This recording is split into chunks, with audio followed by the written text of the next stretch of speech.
मरकुस 10 उसकी 46 से 52 आयत तक हम पढ़ेंगे।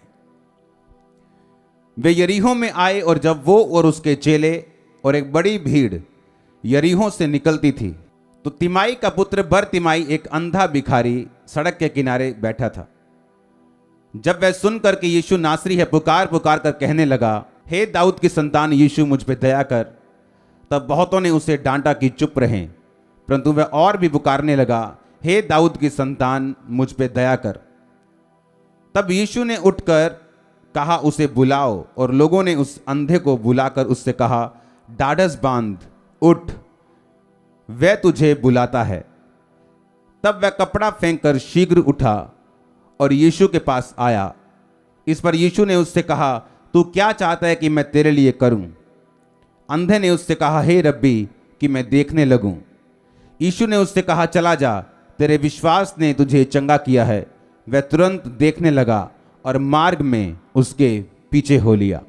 अपनी आंखों को बंद करके अपने हाथों को उठा, खुदावंद को बोलो, खुदावंद ये वचन जब मेरी आत्मा में जाए ये 100 गुना फलों को लेके आए। मांगो ऊंची आवाज में।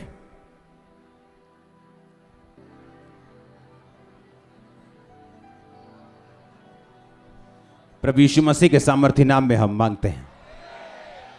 इस वचन को समझाने के लिए मुझे आपको दिखाना पड़ेगा। कुछ 2 जने मुझको चाहिए। 2 जने आ जाओ, आ जाओ, तुम दोनों आ जाओ।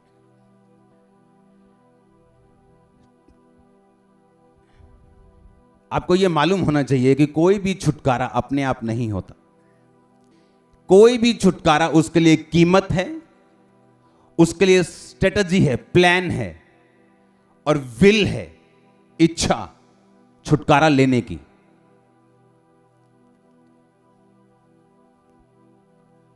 यीशु मसीह के पास हीलिंग पावर थी, हम सब जानते हैं। वो आज भी है, पहले भी थी। लेकिन वचन कहता है कि शमौन कोढ़ी के घर में जब जीसस क्राइस्ट खुद गए खाने पे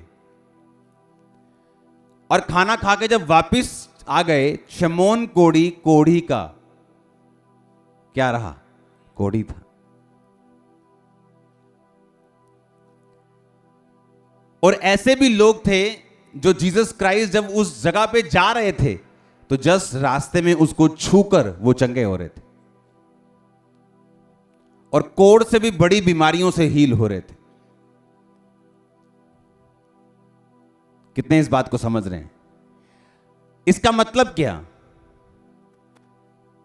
जो शमौन था, जब जीसस क्राइस्ट उसके घर में गए तो प्रभु ने एक वचन बोला है। परमेश्वर ने कहा, अगर तुम मेरे दास को भविष्यद्वक्ता समझो और उसे उसकी तरह ग्रहण करो तो तुम उसका बदला पाओगे। अगर तुम उसे पाजी समझो, पाजी, तो तुम पाजी का बदला पाओगे। अगर तुम उसको प्रेरित समझते हो, पास्टर समझते हो, टीचर समझते हो, मेंटर समझते हो, तुम उसका बदला पाओगे। अब शमौन जब परमेश्वर को अपने घर बुला के लेके आया तो परमेश्वर पर ही शक करने लगा, क्योंकि एक औरत आके परमेश्वर के पांवों को चूमने लगी, अपने बालों से परमेश्वर के पांवों को अपने आंसुओं से धोने लगी। वो औरत एक वेश्या थी, पापी थी। तो वो लड़का, वो बंदा सोचने लगा कि अगर ये भविष्यद्वक्ता है तो इसको मालूम नहीं कौन औरत इसके पांव को टच कर रही है। और जीसस क्राइस्ट उससे कहने लगे, उसकी मन की बात को समझ के, कि एक व्यक्ति जिसका 500 माफ हुआ और एक व्यक्ति जिसका 5 लाख का कर्जा माफ हुआ, कौन ज्यादा प्यार करेगा? 5 लाख वाला। तो परमेश्वर ने कहा, इसका ज्यादा कर्जा माफ हुआ है, इसके ज्यादा पाप माफ हुए हैं, ये ज्यादा बिलीव करती है, इसलिए। और वो जो थोड़ा, समझो बात, कहां है छुटकारा? कहां? मैं आपको प्रूफ करूंगा आज। शमौन के दिल में क्या था कि मैं धर्मी हूं, मैं क्या हूं? मैं राइचस मैन हूं, मैं इस औरत की तरह थोड़ी हूं, ये तो वैश्या औरत है, मैं तो राइचस आदमी हूं। और जीसस क्राइस्ट को जज करने लगा, ये क्या है? ये तो इसको मालूम ही नहीं है कौन औरत इसके पांव छू रही। और जब वो जीसस क्राइस्ट को जज करने लगा, उसको परखने लगा, जो उसको मिलना था वो रुक गया। जीसस को फर्क पड़ा कोई? उसने इसको चंगा नहीं किया तो इसको किया, इसको नहीं किया तो उसको किया। उसको क्या फर्क है? कुएं में से आपने पानी नहीं निकाला, किसी और ने पानी निकालकर अपनी प्यास बुझाई, क्या फर्क पड़ता है? कोई फर्क है क्या? कोई फर्क है? नहीं फर्क। लेकिन प्यासे को फर्क है, जिसको नहीं मिला उसको फर्क है। और किसको नहीं मिला ये मैं आपको बताता हूं। अब अंधा जब परमेश्वर को पुकार रहा था कि परमेश्वर मुझ पे दया कर, मर्सी कर, दया कर, तो बाइबल कहती परमेश्वर ने थोड़ी देर इग्नोर करके उसको बुलाया और कहा आ जा, और उसको चंगा किया। पंजाबी जी कुंडी कहते ना, किथे कुंडी फसी, मैं तुहानू दसदा किथे फसी। हालेलुया। अब सुनो ध्यान से। दो आदमी परमेश्वर के घर में आए।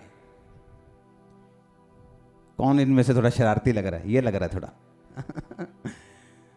तो ये था पाप में फंसा हुआ। हां, आया परमेश्वर के घर में और इतना दुखी कि मैं पाप में हूं, घुटनों पर आकर रोने लगा कि परमेश्वर मैं पापी हूं, मुझे माफ कर, मुझ पे दया कर। हां, और एक आदमी जो अच्छा था, हां, जस्ट फॉर एग्जाम्पल, कि अच्छा है, धर्मी है, टाइट देता है, प्रार्थना करता है, और वो भी परमेश्वर के घर में आया। और जब उसने देखा है इन छेड़ी इत्थे की करदा, और इसने क्या कहा, परमेश्वर मैं इसकी तरह पापी नहीं हूं, मैं टाइट पे करता हूं, मैं बाइबल पढ़ता हूं, मैं रोजे रखता हूं। तो परमेश्वर ने कहा वो व्यक्ति जिसने आंखें ऊपर उठाना भी ना चाहा क्योंकि वो पापी था, मेरी निगाह में धर्मी ठहरा और छुटकारे को पाएगा। और ये जो अपनी निगाह में धर्मी है, अब सुनो ध्यान से, किन लोगों का छुटकारा रुका हुआ है? जो सेल्फ राइचियसनेस में, जो अपने आप को धर्मी और दूसरों को बेवकूफ समझते हैं, और दूसरों को पापी समझते हैं, और दूसरों को नीचा समझते हैं।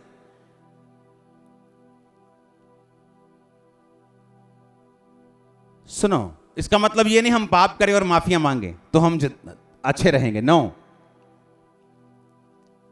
इसमें एक मेंटल लेवल आपको सेट करना है। अगर आपको डिलीवरेंस चाहिए, मेंटल लेवल यह है आपका होना चाहिए, सोच कि जो कुछ क्राइस्ट आपको देंगे वो आपकी मेहनत के कारण नहीं, अपनी दया के कारण देंगे। ओके? लेकिन पौलुस ने क्या कहा? कहता मैं सबसे अधिक कलीसियाओं को स्थापित करने वाला प्रेरित हूं, सबसे ज्यादा गैर भाषाओं को बोलने वाला प्रेरित हूं, सबसे ज्यादा प्रीच करने वाला, सब जगहों में पहुंचने वाला प्रेरित हूं। कहता यह भी उसी का फजल है। जब आपका मेंटल लेवल सेट होता है, बाइबल कहती है अगर आप परमेश्वर से दया की पुकार नहीं करते हैं, आप जितने मर्जी धर्मी हो, आप छुटकारा नहीं पाते। मर्सी, दया मांगना खुदावन से, यह एक ऐसी प्रेयर है, बाइबल में इसको दाऊद ने मांगा है, सैमसन ने मांगा है, इसको पौलुस ने मांगा, पतरस ने मांगा है। और इसको मांगने से पहले अगर आपके दिमाग में है क्योंकि मैं 6 घंटे प्रार्थना करता हूं तो मुझे परमेश्वर की दया की जरूरत नहीं, तो यही सोच शमौन की तरह और इस धर्मी व्यक्ति की तरह हमारे छुटकारे को रोक के रखती। हम प्रार्थना करने से हटेंगे नहीं और लगातार करेंगे, मेहनत लगातार करेंगे, रोजे रखेंगे, पर इस बात का ध्यान रखते हुए कि ये सब कुछ जो हम मांग रहे हैं मिलेगा तो परमेश्वर की दया से, मर्सी से, कि परमेश्वर मुझ पे दया कर। हालेलुया। और इसी वजह से जब आप मर्सी पे डिपेंड करते हैं, दया पे डिपेंड हो जाते हैं कि हे परमेश्वर, हे दाऊद के पुत्र, मुझ पर दया कर, उसने कहा। और बाइबल कहती है जब भी परमेश्वर से आप दया को मांगेंगे, बाइबल कहती है परमेश्वर टूटे हुए और पिसे हुए दिल को तुच्छ नहीं जानता।